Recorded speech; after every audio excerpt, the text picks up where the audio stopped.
Hello, everyone. After a long delay, or what seems like a long delay to me, since talking to you last, this is Bill Samuel at Woodsong, and I come at the holiday season to bring you greetings and to tell you hello. You know, I often wonder by what right dare I make these tapes and send them into the homes of others to be listened to. I guess I do it by the same right that one writes a letter to say hello and to say I love you and to say everything is all right. I do it by the same right that one sometimes phones a loved one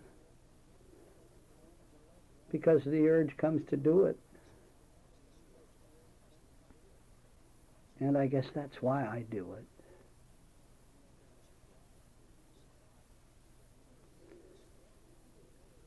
The sound you hear is rain on the roof of Woodsong. It's been a while since we've had rain, and this is very welcome. It's been so warm here, so very warm. Here it is almost Christmas, and still no cold weather. But it has been the most beautiful fall I think Alabama has ever had. Never have the yellows been so yellow and the reds so red. Never have the trees spoken with so much verve and enthusiasm as they have this fall. Well, the delay has been because of the same old problem. Problem, I call it. The same attempt to write and to write what I have finally decided can't really be written. It's really sort of a simple thing I want to do, to state a complete and self-supporting philosophy of truth that I've lived for myself and know to be the truth, and to do it in a reasonably short book. I know it can be done. Lao Tzu presented the basis for his idea, Taoism. He did it in so few words that they can be read in just a few moments.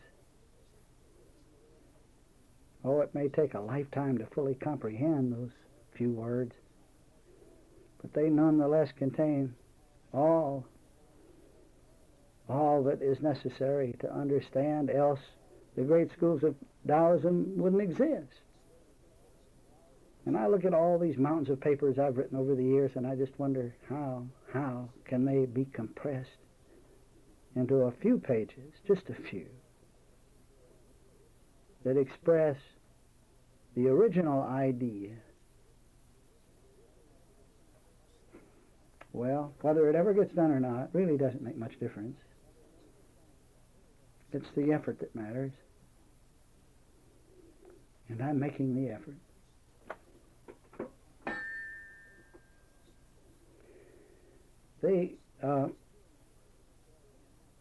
The experience, spelled with a capital E, the experience that has evolved for me, and one that I'm certain is not original with me, even though it is perhaps the original experience for all of us, strangely doesn't come with an energy or with a vocabulary to tell of it. The truth that has presented itself here has absolutely no consideration whatever of proselyting, of growing, of organizing, of kingdom building, of trying to convince others of its rightness as opposed to somebody else's idea. This joy, I don't know what to call it. The joy of understanding, maybe. It seems more like one's belated discovery of the light, the morning light. After wandering around in abject darkness, and then after the light is discovered, who in the world wants to sit down in some dim room somewhere to write of that discovery? Who can break away from the morning splendor long enough to tell of it like that?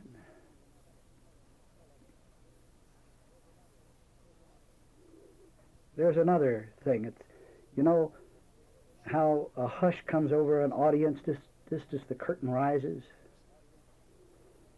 Well, exactly so, a hush descends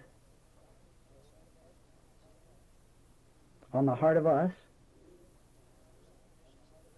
when we look at the wonders of simple I amness, of simple being, that would, as far as time go, be something that we've only recently found. And when that happens, we're hardly disposed to go searching through the world of words to try to tell of it. Well, there is, of course, that grand, exuberant song we sing when we find some measure of truth. We sing it because we can't help it, like a mockingbird singing on top of a pine tree, just singing. That exuberant song that is aimless and has no motive, that is done automatically. That capacity to do that comes to all of us with the discovery of truth, and it doesn't mean that we do it with words. It might well be that we do it with a smile, we do it with how we walk, we do it with a new view of the universe, we do it with holding a child's hand, or we do it with washing the dishes or taking care of a family, or we might do it in a poem or in a song.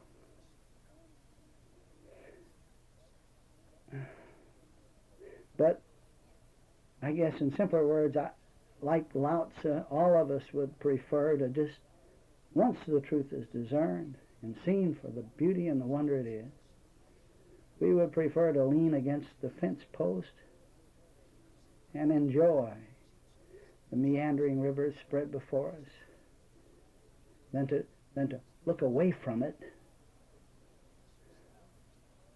and to try to record it in the pages of a journal or to paint it on a canvas.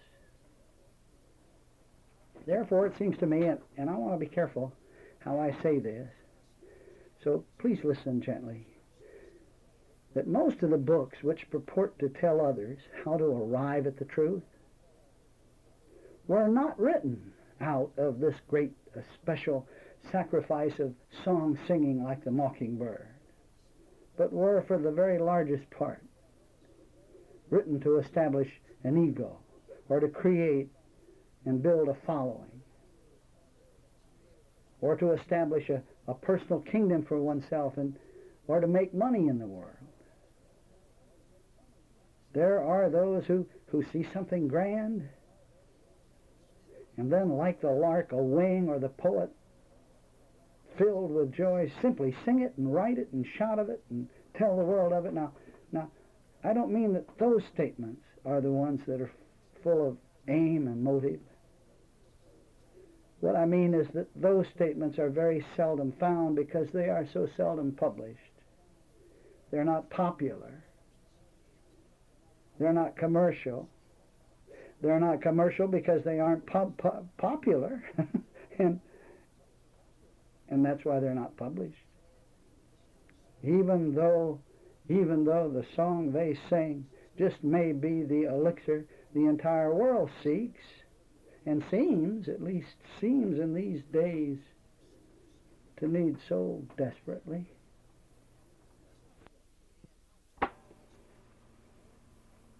There is no aim nor motive here at Woodsong, and those who come here know that. These communications are just songs of joy.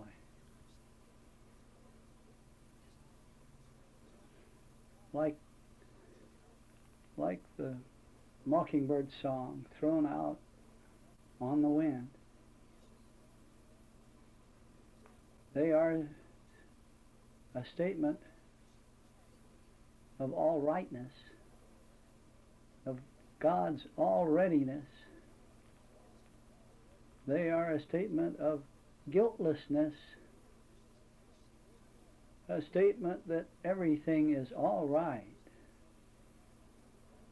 the statement that God is here right now, and that God, Spirit, is all, and that there is nothing contrary, nothing opposing, nothing arguing. Yes, that everything is all right. Now, the message that comes to us like this, that says, I love you, that says, you're not guilty, that says, you've never made a mistake, that says, God is all in all right here, right now, this very moment, isn't a very scientific statement. It isn't a very intellectual statement, because there's very little human reason and logic behind it. And yet, you know, right now, I look outside Woodsong's window and I see a little baby squirrel out there nosing around. He's bearing nuts and he's preparing for the holiday season, just like Rachel and I am. Now, that little squirrel has never lived a winter. He's never lived the deprivation of cold and snow and ice. But he's out there scurrying around with all the rest of the squirrels, and he's bearing nuts. Intellectually, what he's doing makes no sense. His reason and logic says, why, this is insane. It's some sort of a strange, something deep within, like a river within. And I'm doing it. Well, the squirrel is doing out of his knowing, and knowing out of his doing. And nowhere in all of that knowing and doing is there a book involved or a lot of words involved. There was an old Alabama black man who stretched forth his hand and he touched the face of a living, growing flower. And in that simplicity and humility that was his way, he said after that experience, or he wrote after that experience, when I touch that flower, I am touching infinity. It existed long before there were human beings on this earth and will continue to exist for the millions of years to come. Through the flower, I talk to the infinite, which is a silent force. Now, this is not a physical contact. It is not in the earthquake, the wind, or the fire. It's in the invisible world. It's in that still small voice that calls up the fairies. The man who said that was George Washington Carver. He named his laboratory down here in Alabama, he called it God's little garden. And in that laboratory where so many wonders were performed, George Washington Carver never allowed a student to bring a book into it. And he never took a book into it himself.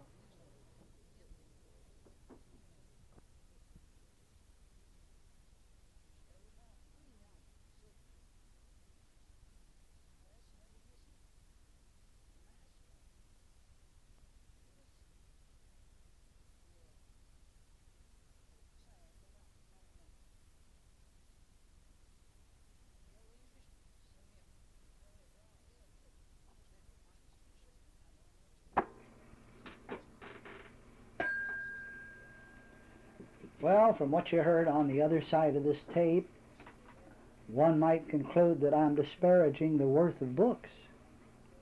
Well, I haven't meant to do that at all. I believe that we all awaken one day to discover that while words and books are meaningful and important to us and have a rightful place in our affairs, the words which are most important are the ones we live by, the ones that proceed from our very own lips, and not the words of others.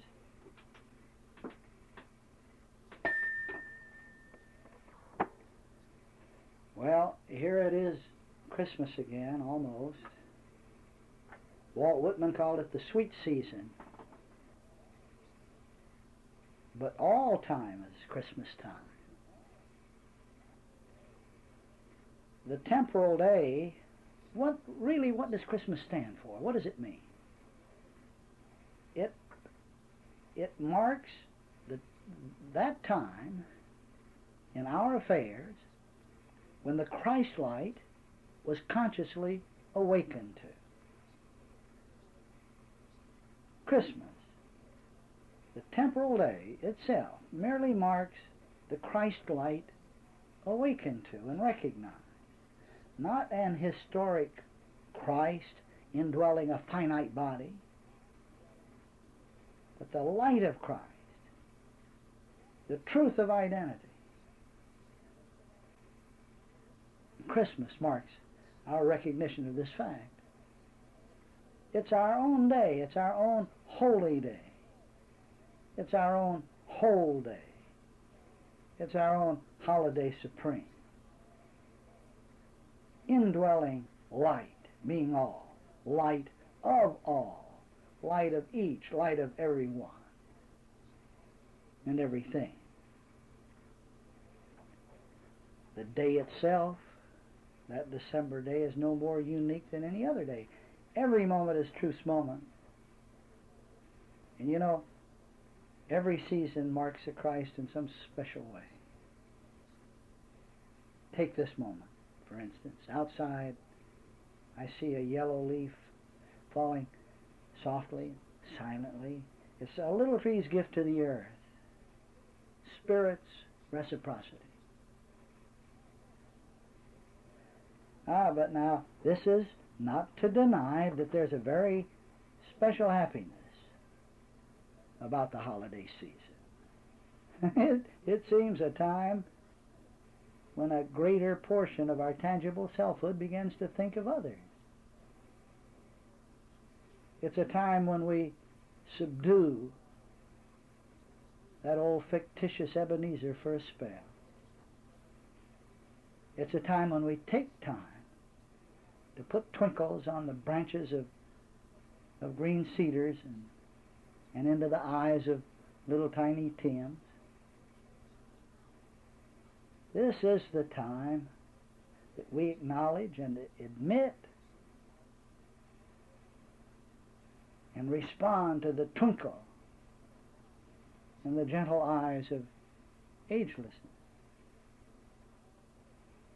This, of all seasons, can be a time when our lonely ones can be shown that lonely means only, and that alone means all one.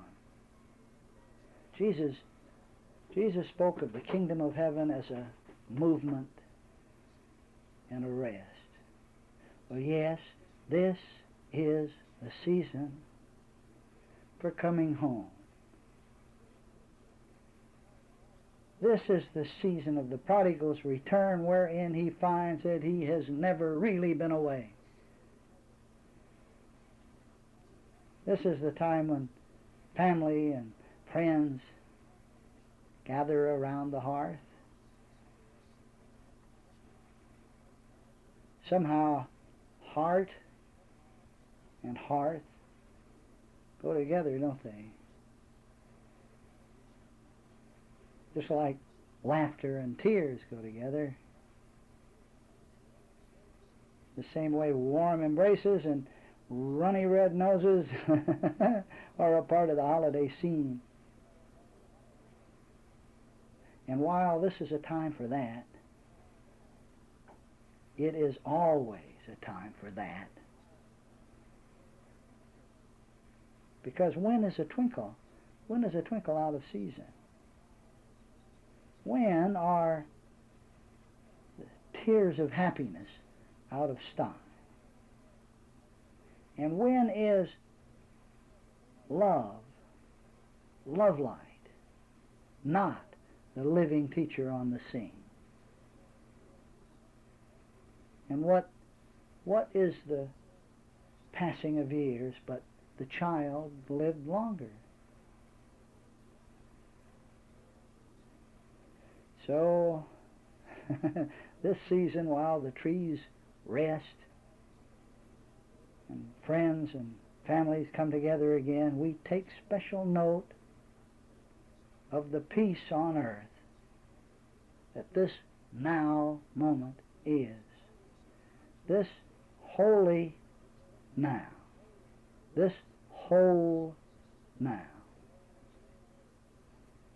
We know that the tassels and tinsel and plum pudding and red noses are all for us. They're for us. When we walk through the decorated department stores, all of those decorations are for us. When we see the Christmas finery all over the world, it's for us, for our own recognition and awakening to the Christ child within. Spirit is the spirit of Christmas. And spirit is the I of us. All the disputes and desolation in the world are peace made plain upon the table. We live them and call them by their right name. We know that the need for warfare's delineation is ended. We live the Christ light of love we are.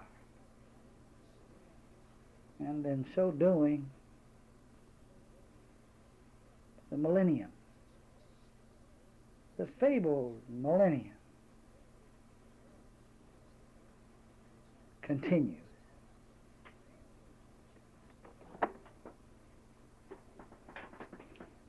And among still other things, Christmas is a twinkling tree and a catch in the voice. Christmas is an unexpected gift given or received. Christmas is an old friend's smile and a new friend's laughter. Christmas is a deep breath and a sigh. Two puffs of feathers huddled on a snowy branch. And sometimes, two hearts in tune, two hearts beating as one, two children drifting aimlessly on an uncharted river together.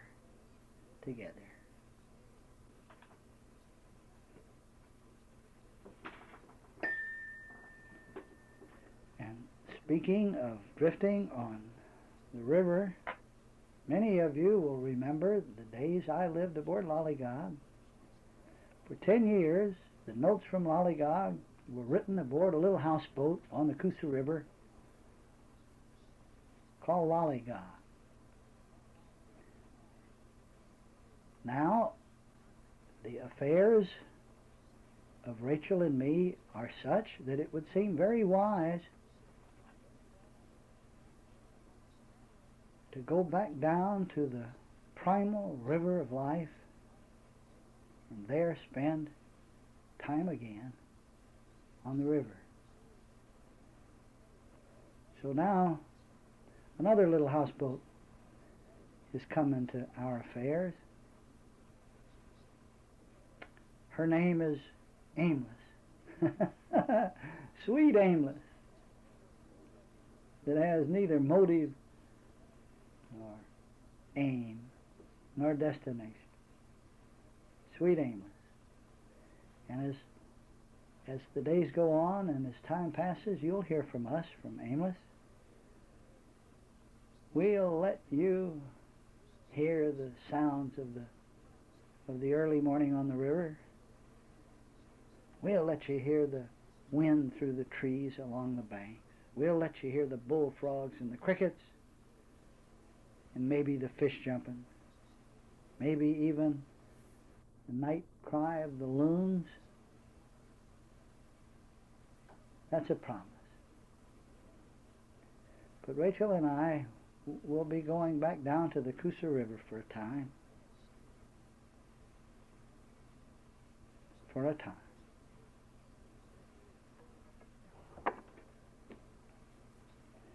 About rivers, Emerson wrote these lovely words.